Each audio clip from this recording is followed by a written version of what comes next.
Vamos lá, gente, vamos continuar falando sobre alimentação, vamos continuar falando sobre nutrição. A introdução alimentar para as crianças pequenininhas, depois do período da amamentação, muitas vezes causa problemas nas famílias. Aí a gente convidou a nutricionista Monique Rocha Peixoto para falar sobre o assunto. Oi, Monique, muito bom dia para você. Obrigada por ter aceitado o nosso convite. Bom dia, Márcia. Bom dia a todos que estão nos ouvindo.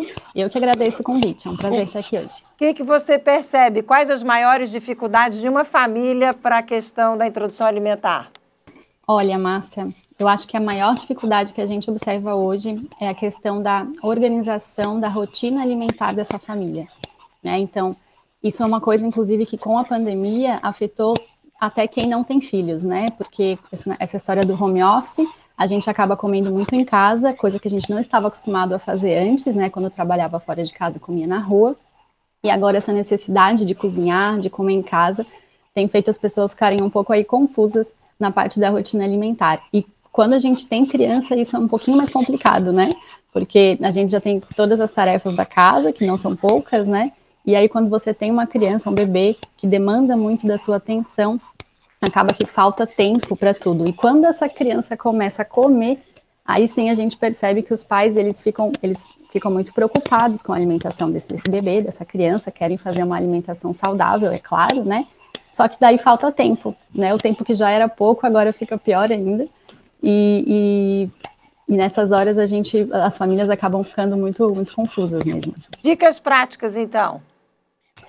Olha, dicas práticas. A primeira coisa é a gente organizar a casa, né? Então, senta no momento, reserva um momento do seu dia, conversa com seu parceiro, com sua rede de apoio, né? E sentem para organizar a rotina alimentar. Então, anota o que tem na geladeira, anota o que tem na despensa, o que tem no freezer e faz o planejamento do cardápio dessa família. Faz o planejamento para os próximos dias ou até para a próxima semana, vai depender aí da realidade de cada família, né? Porque quando a gente tem esse planejamento feito, a gente consegue, inclusive, separar um dia e um momento para preparar essas refeições. E aí a gente pode preparar as refeições do próximo dia, daqui 2 dias, né? A gente consegue guardar essa refeição na geladeira ou até congelar para poder ter essa refeição pronta aí nos próximos dias, na próxima semana. E daí não acontece aquilo da gente ter uma manhã super corrida, que não deu tempo de fazer nada, e quando vê, está na hora do almoço e não tem comida. Então, a gente ter essas refeições já preparadas ajuda muito. E a segunda dica que eu dou bastante é a questão da família comer a mesma comida do bebê. Isso pode parecer estranho para quem está ouvindo, né? Falar, não, mas um bebê não vai comer a mesma comida da família. É claro que a gente tem que fazer adaptações, né? Então, por exemplo, se o seu bebê ele não consome sal ainda, o que você pode fazer é retirar a porção desse bebê e depois salgar a porção do resto da família. Ou se você quer uma textura mais macia para esse bebê, você deixa dele cozinhando mais um pouquinho, não tem problema. Mas o importante é a gente não parar e fazer um alimento diferente para o bebê, porque isso sim demanda muita energia, demanda muito tempo e acaba deixando tudo mais complicado. E sem falar que o exemplo dos pais é fundamental nesse processo de introdução alimentar, né? O bebê, ele precisa ver os pais comendo o mesmo alimento que ele. Então, vale aí também uma oportunidade, né, da família reavaliar toda a alimentação e aproveitar para se reeducar. Aproveitar que tem uma criança e fazer uma reeducação alimentar para a família toda. Ô Monique, é nesse momento da introdução alimentar que a gente vai criar os futuros hábitos alimentares? Exatamente, Márcia, exatamente. A introdução alimentar ela é um período muito importante, porque a gente sabe que os hábitos alimentares eles já são consolidados na primeira infância. Então, é super importante que a gente olhe com carinho para essa fase. E quando a gente fala de importância da introdução alimentar, muitos pais acreditam que é só pela questão do bebê comer. Que essa que é a importância, eu quero ver o meu bebê comendo, né? E a gente sabe que não é bem assim.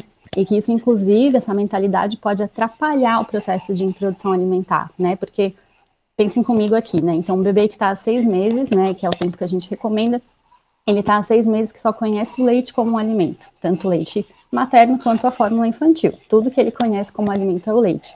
Quando a gente entra, né, vira ali o dia, vira um calendário, e os pais começam a oferecer alimentos para esse bebê. Então, o bebê não entende o que é aquela colher com aquela papinha, não vai entender o que é aquilo, e isso normalmente vai gerar uma rejeição, o bebê vai ficar assustado e não vai querer comer. E isso faz com que os pais fiquem mais preocupados, porque pensem, meu Deus, meu bebê não vai comer, comecem a forçar e causem mais pressão ainda nessa criança, e a criança vai rejeitar mais ainda, e isso vira uma bola de neve.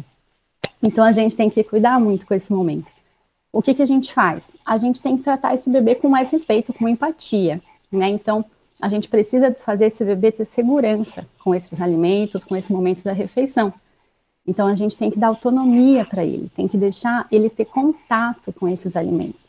Deixa o bebê conhecer mesmo o que é a cenoura, o que é a batata, deixa ele tocar, deixa ele ver, porque se a gente mistura tudo, né, no prato dele, ele não vai saber o que é cada alimento. Então, se a gente oferece separado, a cenoura de um lado, a batata do outro, o franguinho, o arroz, o bebê está vendo o que ele está comendo e ele, aos poucos, vai assimilando, vai entendendo o que é cada alimento. E esse contato maior vai ser muito importante para que mais para frente ele mantenha uma alimentação saudável. Gente, a Monique é nutricionista e a Monique é mãe de um bebê, o Lucas, que tem o quê? 2 anos e 4 meses, né? Exato. Então ela fala com super conhecimento de causa. Aliás, nas redes sociais dela, ela traz essas dicas, muitas dicas gratuitas, muitas receitas. Aliás, você podia preparar uma receita de alguma coisa bem gostosa e bem saudável e mandar pra gente, que daí eu exibo aqui amanhã ou num outro dia aqui no nosso SC no ar. Pode ser? Você mandaria uma receitinha gostosa e saudável pra gente? Pode deixar que eu preparo sim e mando para vocês. Antes de encerrar, deixa eu te perguntar, porque eu sei que lá nas suas redes sociais você divulga também os produtos sazonais, porque normalmente são mais saudáveis porque estão com melhor qualidade e são melhores porque também estão com preço melhor, né? O que a gente pode falar do mês de agosto? Quais as boas oportunidades para agosto? Isso, Márcia, exatamente. Os alimentos da época, né, eles são mais saborosos, mais nutritivos há uma chance maior deles terem menos agrotóxicos. Então, vocês estão vendo aí, né, quais são as frutas de agosto e fica muito mais fácil também a gente adquirir os alimentos locais, né, de quem tem, dos produtores que estão mais perto da gente, e a gente também contribui para o meio ambiente. Então, ó, os legumes aí também, batata doce, berinjela, beterraba. Aí também tem o inhame, que eu vou trazer uma receitinha para vocês que vai inhame também. Então já dá para aproveitar, já peguem o inhame aí a próxima vez que vocês forem na feira para vocês aproveitarem a receita que eu vou mandar. E as verduras aí de agosto também, ó, espinafre, escarola, coentro, alface, repolho, agrião. E as verduras são muito importantes de serem consumidas e é algo que normalmente passa, né, Márcia? Passa despercebido, as pessoas acabam deixando para depois. Eu adoro. Que receitinha? Agora eu fiquei curiosa. O que você vai fazer para mandar para gente? Ó, eu tô pensando aqui em fazer um iogurte natural, sem açúcar, sem leite de vaca e sem derivados e que leva só 3 ingredientes. Quais ingredientes? Morango, banana e inhame. Morango, banana e inhame vai virar iogurte sem leite? Agora fiquei curiosa. Tá lançado... E ninguém disse que tem inhame, fica uma delícia. Gostei, tá lançado o desafio. Monique, obrigada. Faz a receitinha, manda pra gente, né, gente? Vocês vão curtir. A gente exibe aqui. Ótimo dia para você, obrigada. Até uma próxima oportunidade. Eu que agradeço. Bom dia a todos. Tchau, querida.